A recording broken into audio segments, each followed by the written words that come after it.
I knew that I had hepatitis about 10 years ago during a routine physical exam, and after that, my doctor recommended I do a ultrasound every year, which I did. Before I was diagnosed, my health was, I would consider my health to be perfect. I don't smoke, I don't drink. I may have a little bit of alcohol once in a while, but I'm not a heavy drinker at all. And I have a pretty healthy lifestyle. I exercise, so I consider my health almost perfect. And there was really absolutely no symptoms before what happened in May.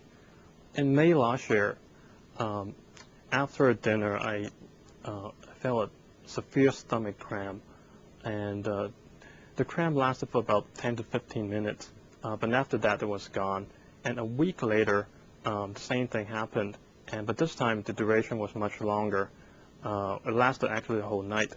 The next morning, my wife and I went to the emergency room to have it checked out, and I told my doctor. Unfortunately, I did tell my doctor that I have hepatitis B, and he recommended that I do a ultrasound. And ultrasound revealed that a small portion of the liver was abnormal, and further my doctor recommended I do a CT scan, and the CT scan revealed that a tumor that was really big in size and was almost like half the liver. When my doctor told me that I have liver cancer, the first reaction was completely shocked.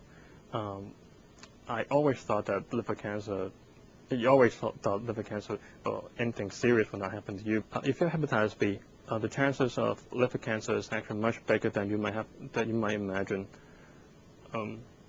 Even though that you might have a healthy lifestyle, if you don't smoke, you don't drink, liver cancer might still happen to you, just like it happened to me.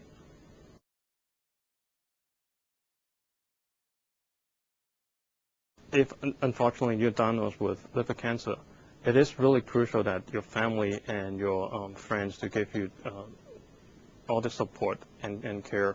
I think that really helped me a lot. Without the care and the support that my friends and my family gave me, I don't think I would recover so quickly, and I don't think I'll be doing so well. I think when we first found out, we were shocked beyond belief. Never in our wildest imagination would we have thought that something like cancer, and especially cancer at such an advanced stage, would happen to us. We're both young, we're both very healthy, we've been married for a few years. We had everything in front of us to look forward to. So when he first found out, it was a huge shock. So initially, we had to deal with the emotional aspect of that and having to just to even believe it, that something like this has really happened. And then beyond that, I think there wasn't much time to lose or much time to really dwell on it or just keep asking. I mean, I think at one point we realized if we just sat here and kept asking why did it happen to us, he wasn't going to get any better. So I think after we got over the emotional reaction, I think we pretty much jumped into action right away. We did a lot of research, all of which was very negative, especially for somebody with a tumor his size. His tumor covered most of the right side of his liver, and we've found out since he's been diagnosed that the liver is the largest organ in your body. And having a tumor that covers most of the right side of it is pretty serious.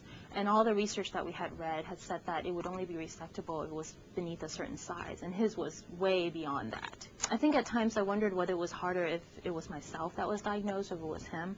I think sometimes when a disease happens to yourself, you are afforded the luxury of focusing only on yourself and of defeating it. But when you're the person who's closest to the person who has the disease, sometimes you feel really helpless because you really want to do something, but there isn't too much you can do because it's not your body and you're not the one that's undergoing surgery.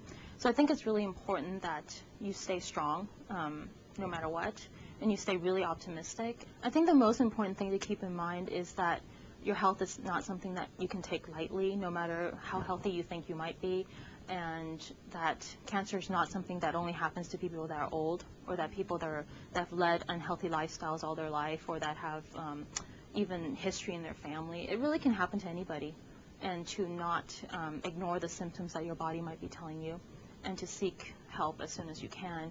It's better to go seek help and find out that it was nothing, and to be able to, just say, oh, it was nothing, than to postpone it or procrastinate or put it off because you think you're too busy, because we're all busy, and to find out too late that, you should have gotten it checked out a long time ago.